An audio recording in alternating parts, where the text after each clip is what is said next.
Hello, and this will be my last message to you. So I'm a little sad. Um, I read through all your notes and your posts. I'm really happy to see how you've grappled with the material and what you are taking away with you. And I think if I read between the lines, this course was a little stressful for you. Just my parting joke. But yes, trauma is stressful, but it is also incredibly interesting. And I think we are lucky to live in these times because we know so much more about the brain, we know so much more about the body, and we're able to break down each process and explain it to our clients that, hey, this is what happened. So it's not nebulous and frightening anymore. And really what I like about the direction in which this is headed is instead of talking about PTSD, we can soon start talking about post-traumatic growth. Okay, so that's where I think we're headed, and I'm very, very hopeful and optimistic about this. So I just wanted to go over the case study and give you some of my thoughts about this case. Things that really stood out for me is she is a 35-year-old biracial female who lives in North Philadelphia. Now she works as a teacher's aide, mother of 2 children. Here's the interesting part. Anthony, her son, is 13 years old, and Anita was 13 when her father murdered her mother in front of her. Okay, so is something being triggered in her as he is at the same age? At the very same time, here is there is a woman in her neighborhood who she identifies as her play mom, and now she's concerned about health challenges facing this woman. So is this woman dying? I don't know, but she's concerned about her well-being and her welfare, so she's about to lose her mom. Okay, so there are a number of things here that are reminding her of her own trauma that are going to pop up. Here is, now she has been divorced for 10 years, who is from her ex-husband, which means Anthony was 3 and Ashley barely knows her father.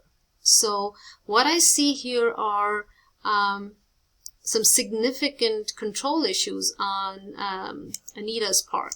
Okay, so she has raised these children on her own. She wants them to be a certain way, and she's working very hard to raise healthy and responsible children in spite of numerous obstacles, which is normal for a parent, but I'm also questioning if it is going to be very realistic in this neighborhood.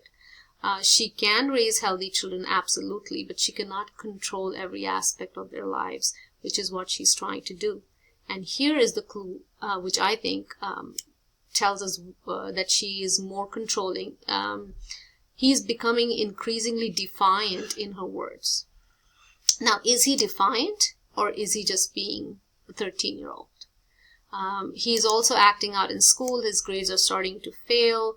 So something is going on here, but I'm wondering if it is Anita's trauma, Anita's distrust, and Anita's desire to control every aspect in the environment that is leading to his change in attitude. Okay. Let me see. Now, she is terrified of the consequences if she's not able to figure out how to help him.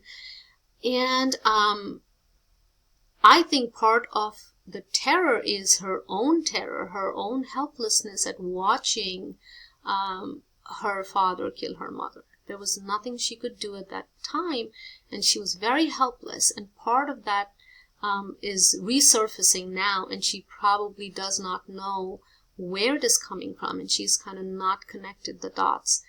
So some of the interventions here, I would definitely use a timeline and kind of help her look at how her life has progressed and what her son is going through now, and does she see any parallels? Does she identify any patterns? What is she really afraid of? Are there any chances of that happening? Perhaps a macro intervention could also be, I don't know, kind of neighborhood watches, keeping everybody involved in keeping children safe, because clearly the other parents in her neighborhood are also involved in that. In the micro, I would probably tap into this connection that what are the fears that are coming up for you as your son comes up to this age of 13. So let me see here.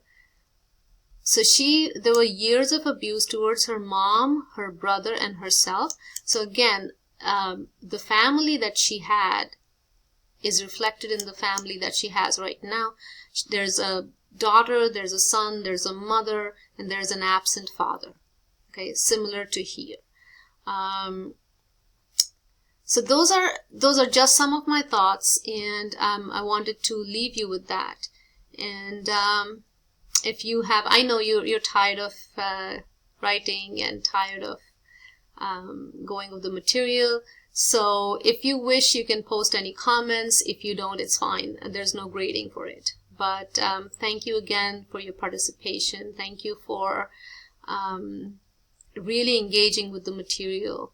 And yes, it is a tough course, and yes, you're done. So congratulations. Good luck.